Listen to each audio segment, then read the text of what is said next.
que se origina cuando se aplica una determinada tensión. Bueno, ok, muchas gracias. Bueno, en este momento pues que coloqué el modo grabación, habíamos olvidado de pronto colocar antes, pero digamos ahorita hacemos de pronto un resumen para digamos tener digamos los elementos que hemos visto de manera concreta, ¿cierto? Entonces, ¿qué miramos acá cuando miramos esta característica asociada a la propiedad rigidez? Lo podemos visualizar un poco mejor, digamos, en las imágenes que está ahí. En las imágenes podemos identificar dos elementos que tenemos, que nosotros usamos o podemos estar usando o hemos tenido, digamos, el contacto de poder usarlas. En uno está, digamos, un botón de control, ¿sí? Donde, digamos, nosotros podemos hacer un esfuerzo sobre el botón para hacer el encendido de algo, ¿cierto? O el apagado, como quiera, o la activación de la alarma, lo que sea. Entonces, si nos damos cuenta, digamos, sobre este botón que nosotros aplicamos una fuerza, ¿cómo es la rigidez en ese elemento? ¿Alta o baja? ¿Qué características tiene ese elemento del botón cuando yo aplico, digamos, un esfuerzo, una carga? Es alta, ¿no? Alta. ¿Alta? O sea, el botón no se deja hundir para poder hacer el encendido o el apagado, se mantiene Ah, firme. ¿Ah? Pues hasta no, baja, baja. Es baja, ¿cierto? De hecho, tiene que ser baja para poder, él se deja deformar y en esa deformación hay el contacto con el circuito que está internamente y yo lo que hago es la activación de un circuito, ¿cierto? Abro o cierro un circuito y de esa manera pues yo estoy activando la apertura o cierre. Entonces, esa aplicación de esa carga es relativamente baja. En el otro tengo, digamos, unas mancuernas que se utilizan, por ejemplo, para hacer la parte terapéutica de fuerza en una mano o para hacer la parte de los ejercicios. Ese elemento tiene unas características y es que es un elemento que es difícil de deformar, ¿cierto? De hecho, está diseñado para eso, de tal manera que yo haga un esfuerzo sobre, digamos, la posición, la ubicación de los laterales, ¿sí? En estas zonas, de tal manera que el esfuerzo que voy a hacer prácticamente es un esfuerzo de con compresión, ¿cierto? De compresión. Pero el material que me va a generar, me va a generar una resistencia, ¿cierto? Y la resistencia que ese material me va a generar es un tipo de ¿qué? De esfuerzo de tensión, ¿cierto? Él no se va a dejar de formar. Y yo sensorialmente puedo experimentar esa condición, ¿cierto? Entonces, cuando yo hablo de este material, puedo decir que ese material, desde el punto de vista de rigidez, ¿cómo es? ¿Alto o bajo?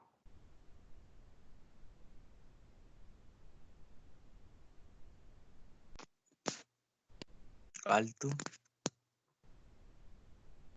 Alto, ¿cierto? Experimentamos una sensación de no dejarse de formar, ¿sí? Es fuerte, entonces, ojo, eso es lo que quiere decir rigidez. La rigidez no es otra cosa que la resistencia, ojo, la resistencia de un material a la deformación elástica. ¿Sí? A la deformación elástica. ¿Por qué? Porque en el momento en que yo le quite o le retire, digamos, la carga que estoy aplicando, el material no se va a ver alterado, ¿cierto? Va a volver a su condición inicial y va a mantener su funcionalidad. Entonces, esa propiedad de rigidez hace relación a eso, a ese esfuerzo que yo aplico en un material para deformarlo en la zona elástica. Pero aquí me está diciendo que esa deformación está dado por lo que se conoce como un módulo de Young, ¿cierto? Como E.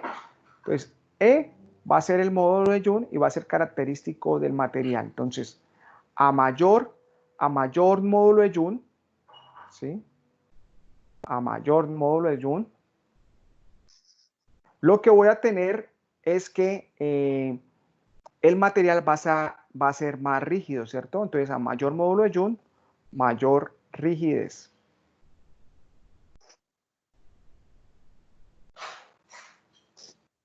Rigidez, ¿de acuerdo? Entonces, ahora miremos esta característica y esta propiedad que ya la habíamos mencionado, digamos, hace ya mucho tiempo cuando hablábamos de las propiedades de los materiales. Entonces, ¿qué tengo acá? La maleabilidad. Entonces, la maleabilidad la asociamos también con ductilidad, que es esa capacidad de que un material lo pueda volver láminas o lo pueda volver hilos, ¿sí?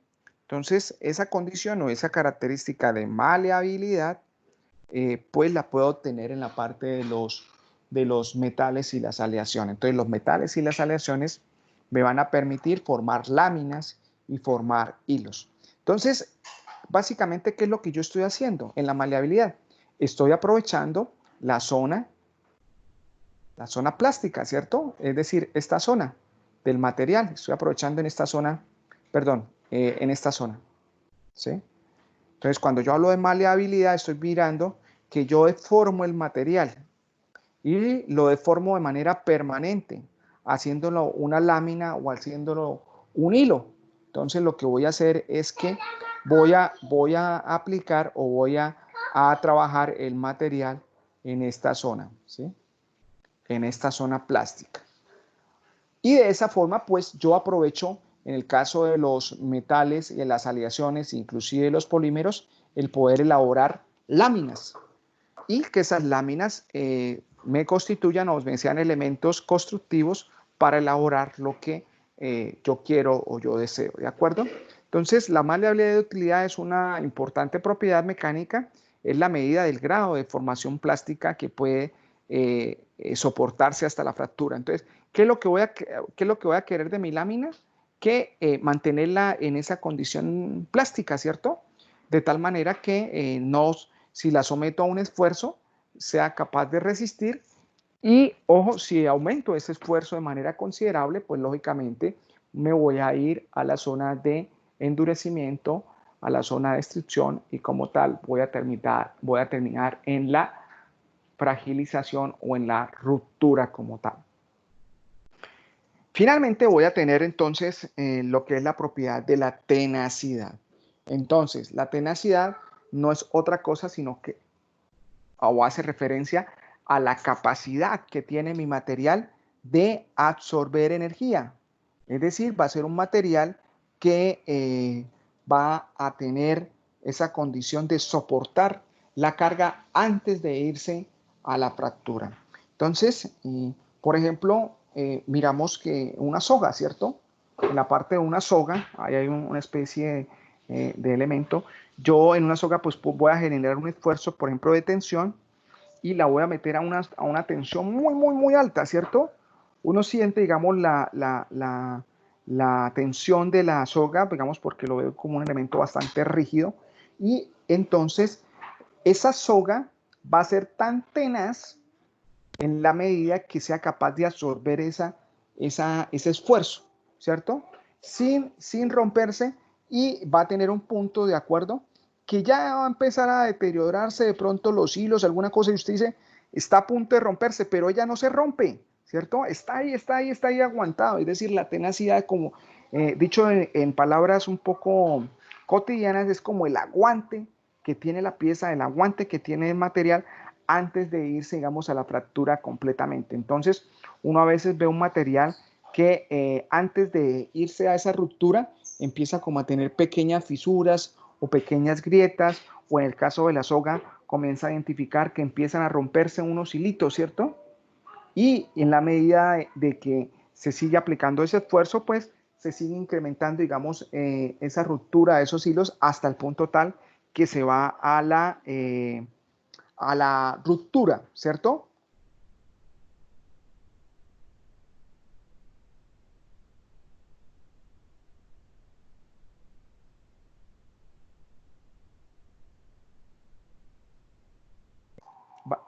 Entonces, aquí nosotros vemos una imagen, ¿cierto? Y en la imagen me dice que la tenacidad corresponde, digamos, al área total bajo la curva de la deformación. Es decir, a toda esta zona donde se está dando, digamos, esta deformación plástica, ¿cierto? Entonces, si yo coloco acá un material, o pues dibujo acá, digamos, un material que tenga, vamos, un comportamiento de una mayor curva, ¿sí? Acá, entonces, todo esto que está después de que pasa de la zona elástica a la zona plástica, toda esta zona de aquí para abajo, ¿sí? De aquí para abajo, estaría asociada, digamos, a ese comportamiento que estoy definiendo como tenacidad, ¿sí? Y aquí, pues, es importante tener en cuenta que, pues, unos materiales van a tener un mayor comportamiento o van a ser más tenaces que otro. Entonces, es bien interesante, digamos, este estudio asociado a lo que son el comportamiento de los materiales, ¿de acuerdo? Entonces, vamos a hacer aquí una pequeña recapitulación referente a lo que hemos venido trabajando y hemos venido desarrollando. ¿Listo? Entonces, ¿qué hicimos o qué tratamos de mirar el día de hoy? Entonces, comenzamos a mirar lo que eran las propiedades mecánicas, ¿sí? Mirando, digamos, como la propiedad mecánica, como la capacidad de los materiales o la respuesta que tienen los materiales cuando son aplicados una carga.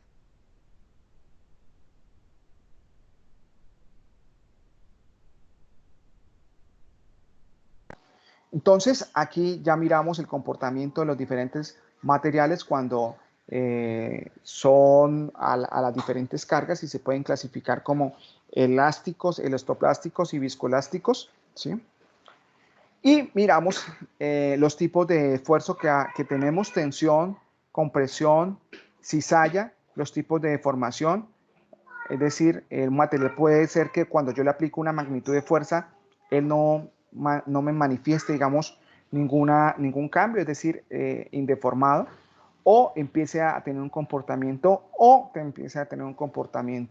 dúctil. Ya miramos cada una de esas características, miramos cómo se relacionan los cambios dimensionales con el tipo de esfuerzo que aplica. Ya sabemos que cuando aplicamos tensión, hay una reducción cuando aplicamos tensión sobre el eje donde aplicamos la tensión, hay un incremento dimensional, ¿sí? A ese incremento dimensional le damos una palabra técnica, se llama elongación. Entonces, hay una elongación sobre el eje donde aplico la carga. En la parte de compresión sucede también un cambio dimensional, pero en vez de haber un aumento dimensional, hay una reducción de esa dimensión, y a esa reducción le conocemos o le damos el nombre de contracción. Ya sabemos que en la parte de cizalla es una aplicación del esfuerzo que no está alineado, digamos, la aplicación del esfuerzo, y como tal nos da una variación de un ángulo, ¿sí? Miramos también que cuando hacemos una aplicación de un esfuerzo de cizalla sobre un elemento cilíndrico, nos vamos a ir a un tipo de cizalla que se conoce como el nombre de torsión, ¿sí? Que esta torsión, pues, es el principio de funcionamiento de muchos equipos como los rotores, como las brocas. Entonces se aprovecha, digamos, esta torsión para generar esas características y esas condiciones. Miramos también la aplicación de los ensayos. Hablamos del ensayo de tracción, que es un ensayo donde se mira el comportamiento de los materiales ante la tensión. Miramos que para hacer ese ensayo de tensión hay que fabricar una probeta que tiene, digamos, ciertas características para para hacer el ensayo y hacerlo reproducible. Y empezamos a mirar todo el comportamiento que tiene, digamos, los materiales ante la aplicación de este esfuerzo, ¿sí?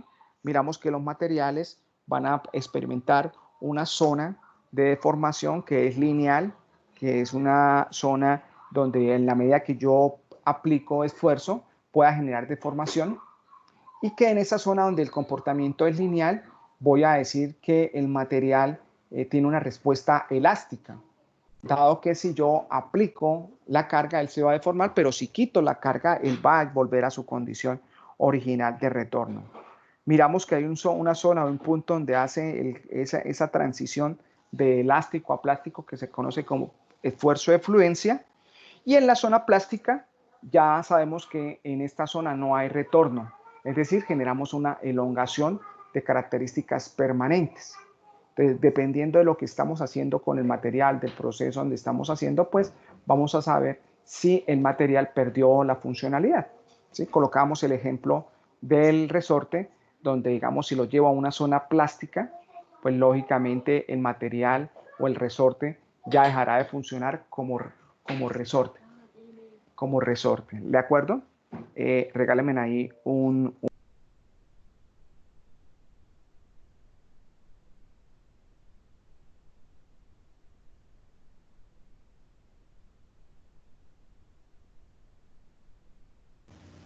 Ahí está.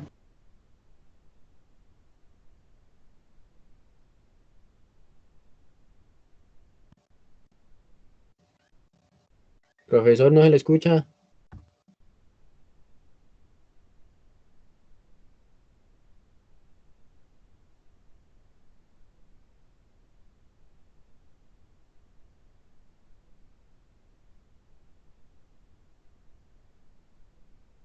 ¿No es que el profe dijo, regálame un segundito? Quizás, como les decía, Como les decía, el esfuerzo de fluencia. Todo en ¿trae el el frío ahorita o qué? taller. Que no, el taller Todo está en el re taller. largo. Que esto ya estaba hambre. Todo Igual el taller hay que enviarlo mañana en la noche. Yo voy a a, la 1. yo voy Ya, a, voy a crear ahorita un mañana grupo antes de las de 12. Zoom. Uy, me parece. Voy a crear un grupo de Zoom para hacer este taller. Eso. Manda la clave Uy, ahí, Ya la actitud, muchachos.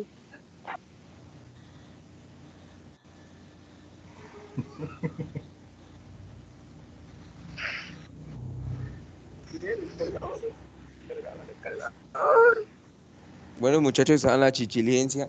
Ahora sí. oh yeah.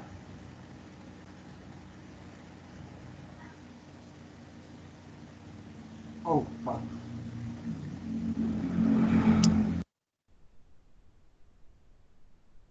Bueno, como les decía, curva de transición de información.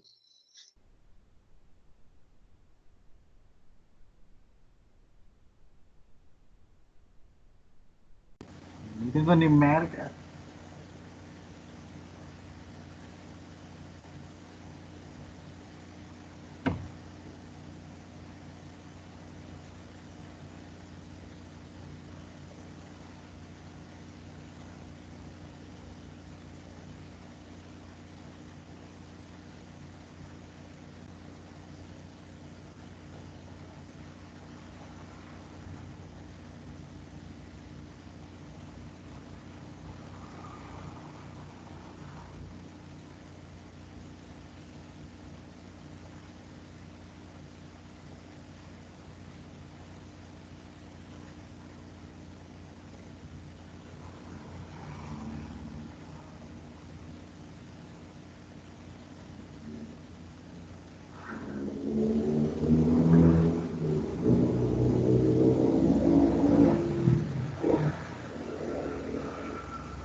Me fui a hacer una popologencia.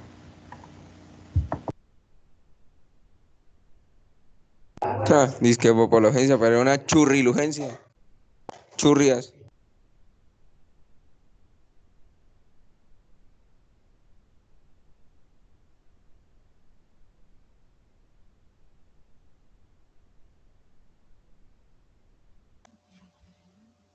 A ver, mono.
Hola.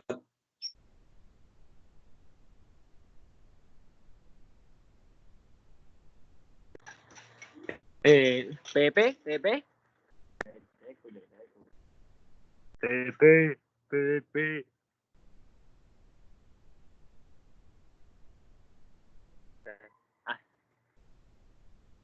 Bueno, muchachos, qué pena. Entonces ya volviendo acá, estamos mirando y estamos relacionando de pronto la parte de la curva de formación.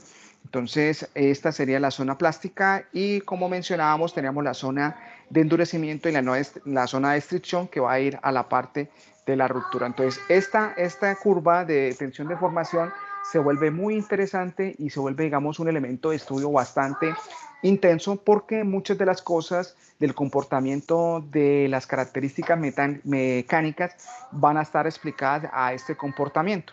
Entonces, recordémonos que esta curva de tensión de formación se le aplica o es interesante su estudio para aquellos materiales que tienen este comportamiento que va a pasar por estas diferentes zonas, es decir, por la zona elástica, por la zona plástica, por la zona de endurecimiento y la zona de ruptura, ¿sí?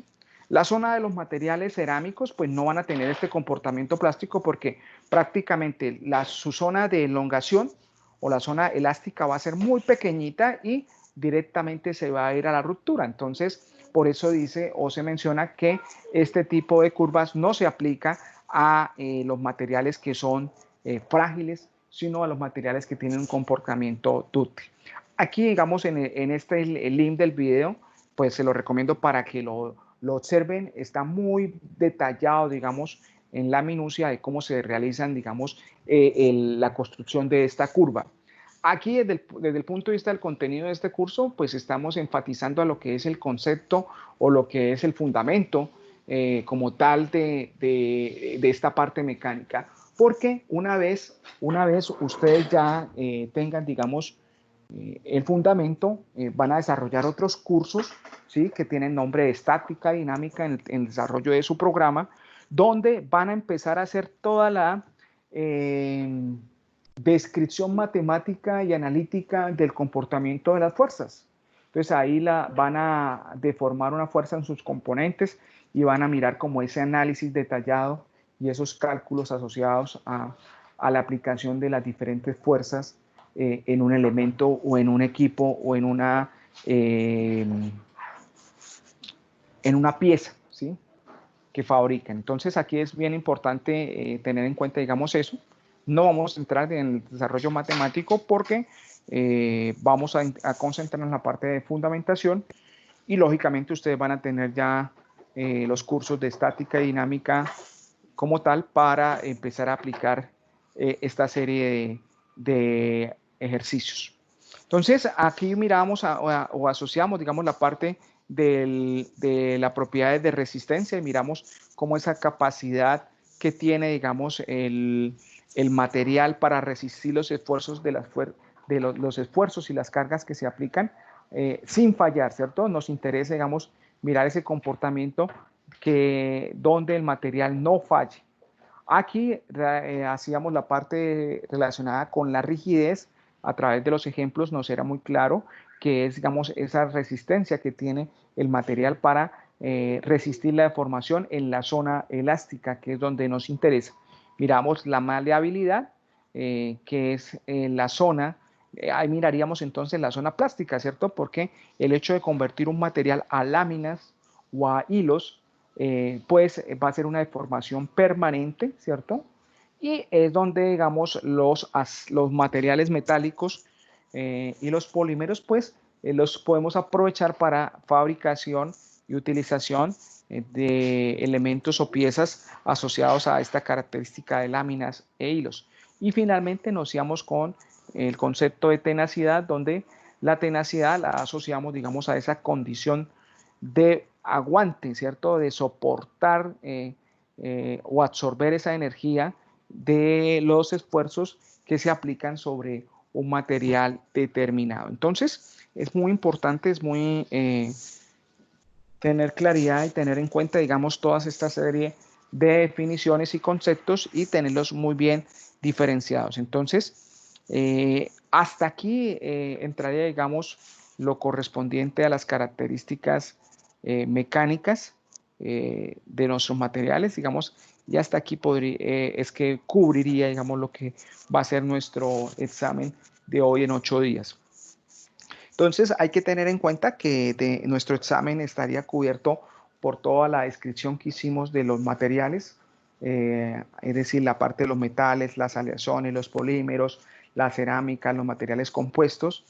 Está cubierto también en nuestro segundo corte todo lo relacionado o lo referente a las características del estado sólido, ¿sí? Todo lo que miramos de la parte de la parte de cristalización, las redes de Bravais, lo que analizamos de la relación del radio con el eje, la parte de lo que es la densidad que miramos, lo que es el factor de... se me escapa el nombre, el cálculo de... Espérame. Alguien si recuerda la palabra, se me fue la paloma. Cuando hacíamos el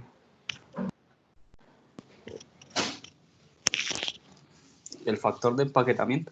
El factor de empaquetamiento. Muchísimas gracias, muchísimas gracias. El factor de empaquetamiento y esta parte de las propiedades que vimos de los materiales, ¿cierto? Las propiedades térmicas, las propiedades eléctricas, las propiedades magnéticas y las propiedades mecánicas. Entonces, si se dan cuenta, en la primera parte que es relacionada con la descripción de los tipos de materiales, es muy teórico, igual que esta segunda parte de las propiedades y las características térmicas, eléctricas, magnéticas y mecánicas, es muy teórico, ¿sí? El único componente de ejercicios o alguna cosa está relacionado con lo que hicimos en la parte del estado sólido y está relacionado un poco con el taller que les coloqué a ustedes. Entonces, ese es a grosso modo, digamos, el material. Recuerden que las presentaciones o los videos ustedes los podrán ver o están en Schoology, donde están alineados, digamos, están puestos allí los videos como tal, si quieren de alguna forma visualizarlos.